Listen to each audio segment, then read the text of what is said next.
Hey neighborhood, welcome back. Thanks again for joining our conversation. Brandon, I wanted to pick up on something you said yesterday. You said, you talked about the idea of systemic racism, and you talked about the importance of mental models. And it got me thinking about, as a white kid growing up, one of the mental models I was handed was, we don't see color, we see people. And that was really the mental model I was handed. But over the years, what I've learned from my black friends is that that's actually somewhat of an offensive mental model. Can you speak into that idea and why it's offensive? And maybe just unpack this idea of mental model a little more. Yeah, interestingly enough, that's shaped through narrative. So obviously we all have our implicit bias. These are natural things that occur as a part of our lived experiences, our understanding of the world, the information that is shared with us, the knowledge that we have about ourselves, about others, and the importance of recognizing and understanding that it shapes our mental models.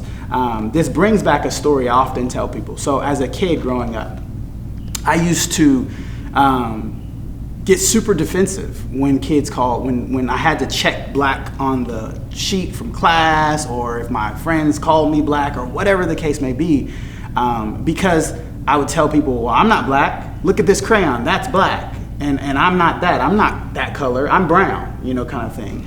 And recognizing over time, just in my own life, and actually a professor had a similar conversation that we're having now that made me even learn this, because I learned this later in my life.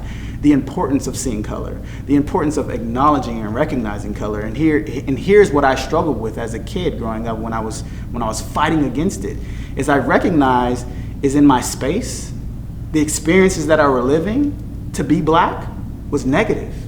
So to have an association of what it meant to be black in my school, and jokes and the comments that were made, I didn't want to take that on. So not accepting in my identity as a black man or a black boy at that time, not accepting that and acknowledging that was my way of not having to deal with the things that come as a result of it. And so over time I learned, that the challenge that I was going through. But as I was reading and I read and learn about this work, I came across a quote that reminded me of what I experienced as a kid. And it was a poor sense of my people and my history that inflamed this poor sense of myself. So when I was getting these comments about being black and pushing back and saying, no, I'm not this color, I'm this color, or whatever the case may be, it was because I didn't understand my history. I didn't understand enough about the beauty and the greatness behind what it meant to be a black boy. And so as I learned and acknowledged that history and I embraced it, I embraced who I was. I began to embrace everything it meant to be black. And so when people fail to acknowledge and realize or see color, it's almost in a way of depriving and denying the challenges that people of color face.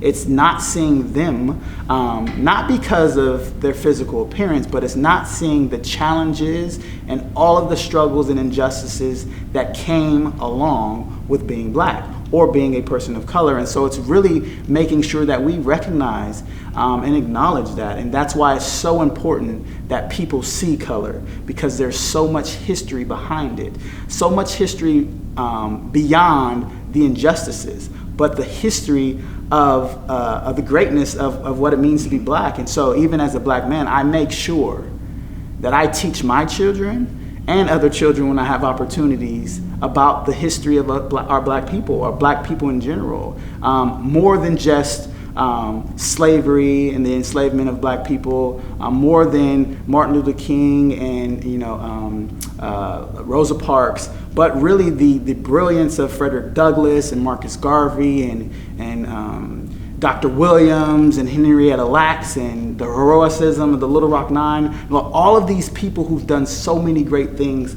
for our country. And so as an educator, I think it is so important to have multicultural curriculum and teaching kids the importance of history, not just black kids, but all kids. So that way we begin to learn one another's history, so that way we begin to reshape those mental models and change those narratives. And so it is definitely important to see color and acknowledge it. And so, we want to continue to make sure that our kids and all kids learn about each other and themselves.